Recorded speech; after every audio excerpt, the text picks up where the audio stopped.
जय हिंद साथियों, आज हम बात करेंगे जलियांवाला बाग हत्याकांड की। एक ऐसी घटना जिससे कि पूरे भारतीयों को झकझोर के रख दिया है। भारत आज तक इस घटना को भूल नहीं पा रहा है।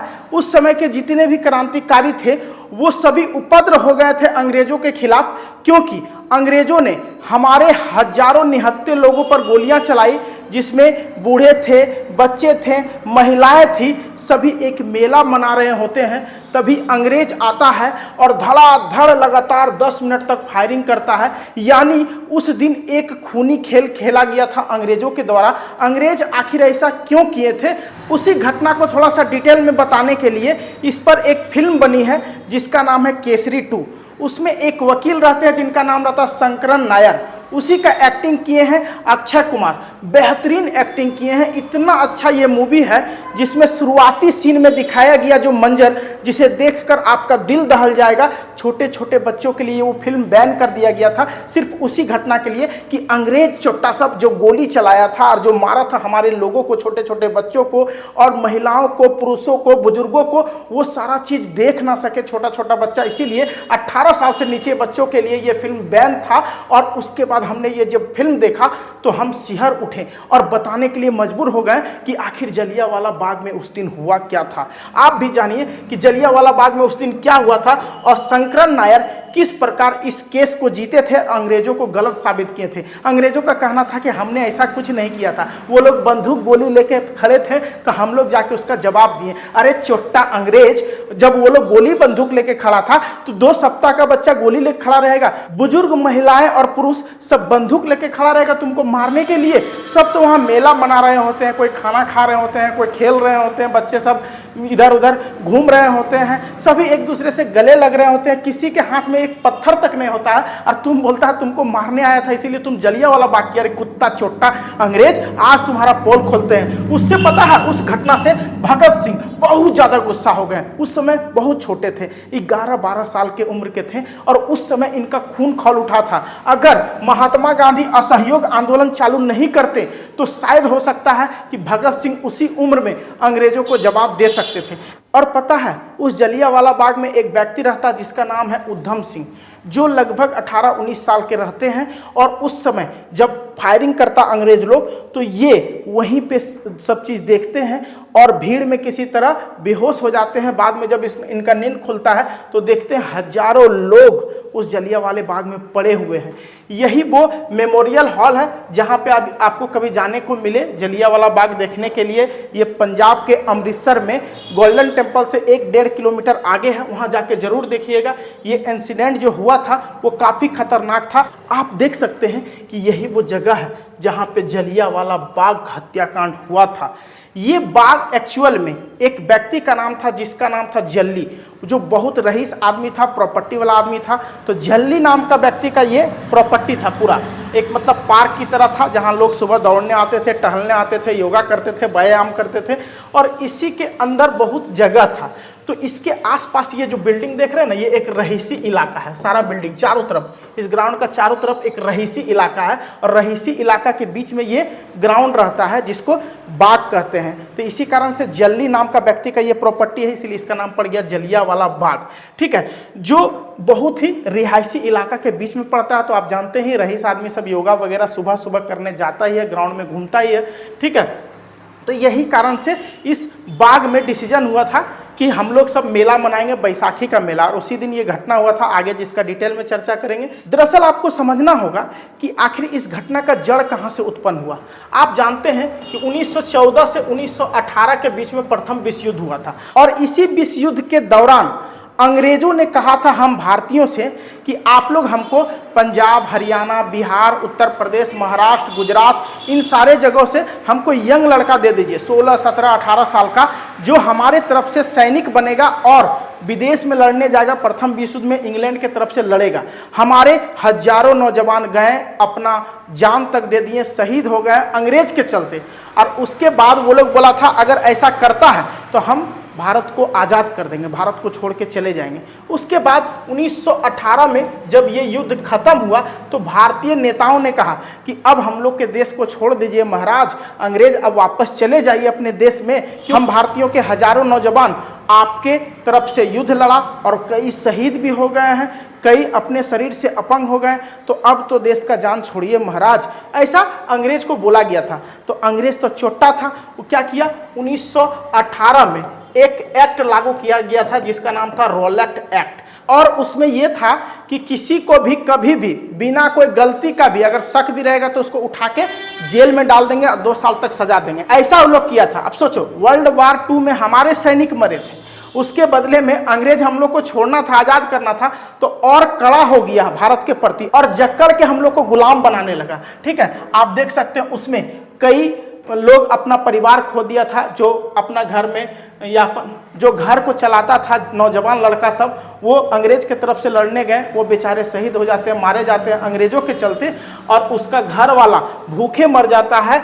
वो देश को आज़ाद कराने के चलते अंग्रेजों के तरफ से विश्व युद्ध में लड़े और शहीद हो गए, और अंग्रेज सब इसका सिला क्या दिया कि हमारे जितने भी लोग शहीद हुए उसके एवज में और उसी के घर के आदमी को उठा के थाना में ठूसने लगे, जेल में ठूसने लगे और 2-2 साल तक सजा दिए। और अंग्रेज अपना वादा भूल गया कि हम भारत को आज़ाद कर देंगे, इतना चोट्टा था ये अंग्रेज सब।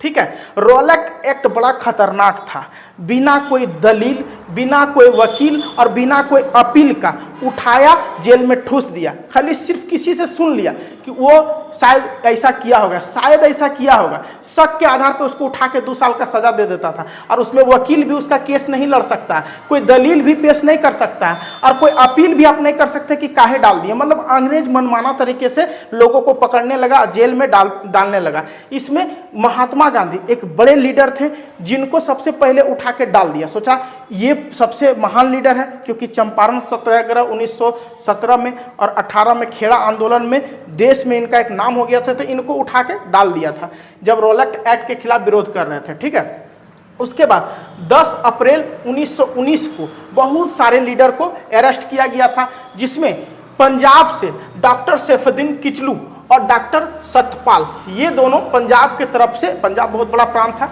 तो पंजाब की तरफ से विरोध प्रदर्शन कर रहे थे रॉलेट एक्ट के खिलाफ। ये दोनों को उठा के डाल देता है। लोग जो है वो बोलते हैं ये गलत है। जैसे 10 अप्रैल 1919 को कमिश्नर घर के बाहर, कमिश्नर मतलब उस समय डीसी कहता था, उसके घर के बाहर नारा लगा रहे थे कि छोड़ दो छोड़ दो, ये दोनों को उठा के जेल में डाल देते हैं।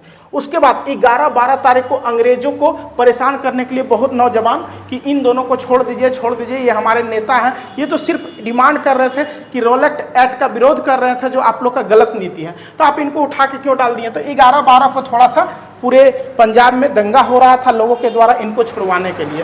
ठीक है, मार्शल एक्ट लगा देता अंग्रेज 12 तारीख को कि कोई भी लोग 1-2 से ज्यादा दिखे रोड पर तो उसको गोली मार दो, उसको उठा के जेल में डाल दो, मार्शल एक्ट लगा देते हैं। ठीक है, ये एक सेना नियम होता है, चारों तरफ सेना रहता है, जिसमें कर्फ्यू लगा हुआ रहता है, ज़्यादा लोगों को अगर एक साथ देखेगा तो डंडा मार के भगा देगा या उठा के जेल में डाल देगा।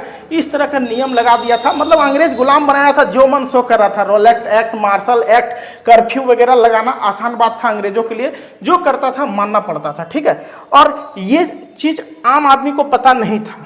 जैसे ये जो एक्ट लगाया ये आम आदमी का पता नहीं था।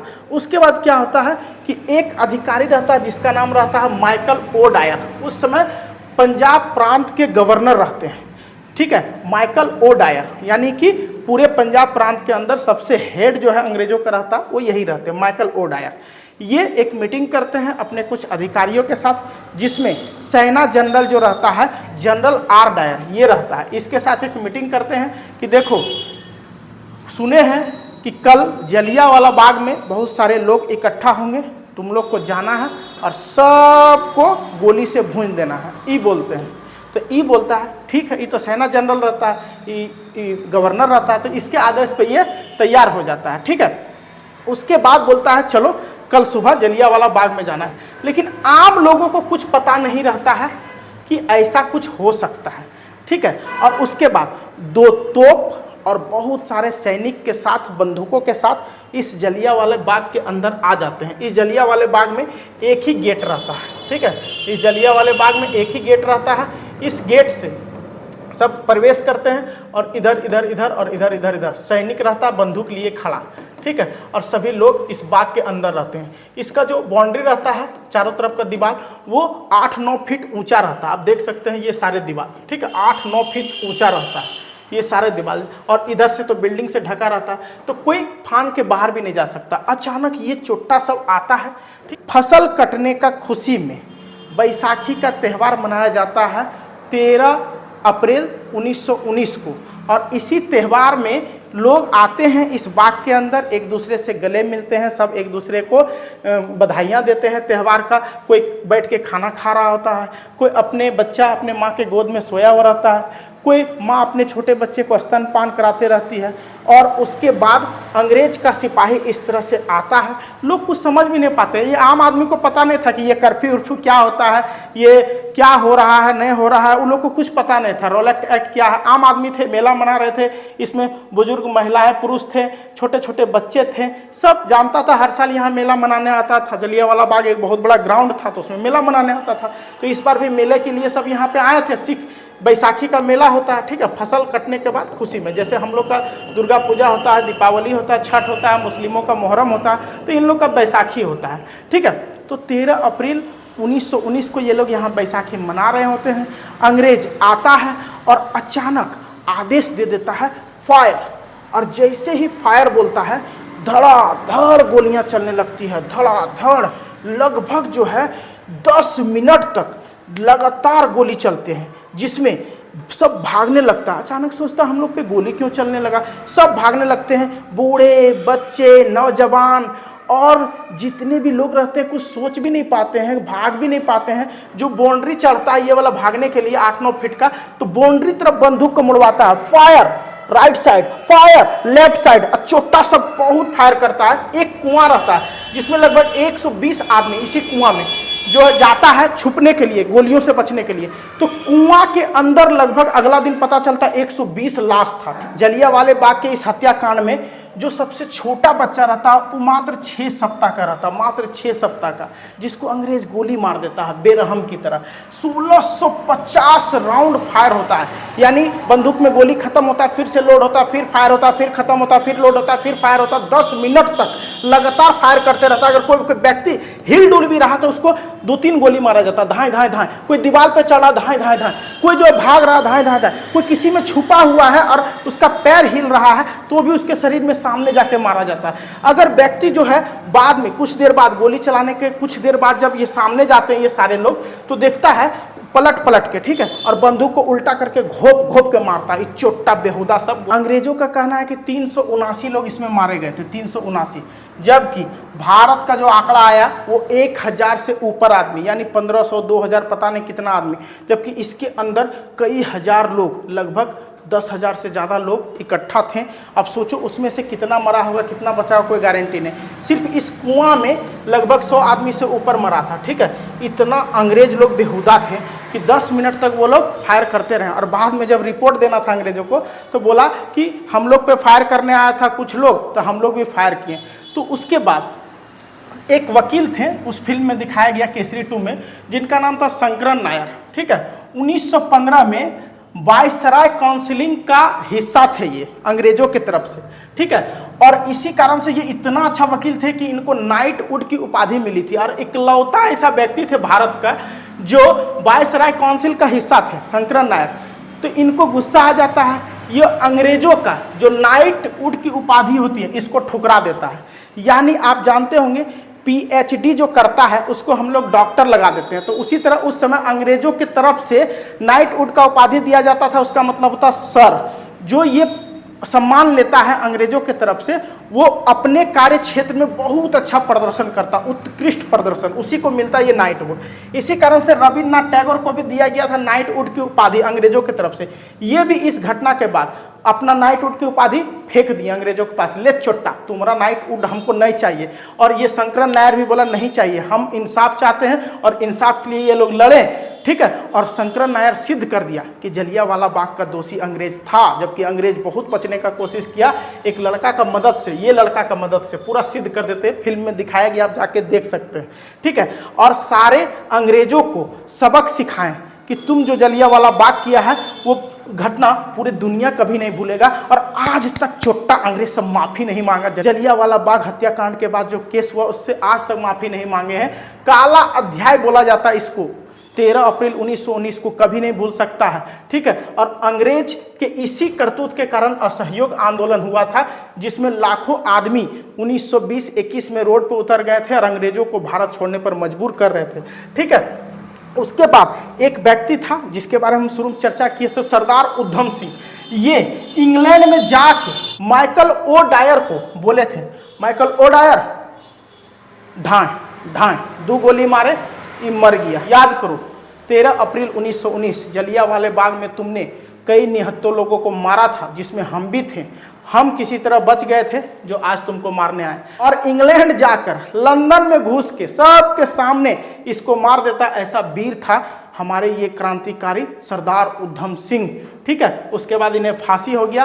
फांसी के समय हंस रहे थे कि हाँ हमने मर्दों वाला काम किया, फांसी हुआ तो क्या दिक्कत है, हमने मर्दों वाला काम किया था। इसी के कारण शंकरन नायर ईंट से ईंट बजा दिया था अंग्रेजों को, और औकात दिखा दिया था कि तुम नाइट उठ का उपाधि दिया, हमको अच्छा वकील बोलता है, हम अच्छा वकील बन के दिखाएंगे, और बन के दिखाएं। और अंग्रेजों का पोल खोल दिए कि जलियांवाले बाग में उसने क्या किया था। सरदार उधम सिंह, भगत सिंह, ये सभी गुस्सा हो गए थे बहुत ज्यादा, और बाद में अंग्रेजों को चुन चुन के बदला लिए थे इस जलियांवाला मैसस का, ठीक है। तो उम्मीद है कि आपको जलियांवाले बाग में उस दिन क्या हुआ था, वो हत्याकांड कैसे हुआ था, सारा कहानी बताएं। अगले वीडियो में हम असहयोग आंदोलन बताएंगे कि किस प्रकार गांधी जी और लाखों लोगों ने अंग्रेजों को जवाब दिया।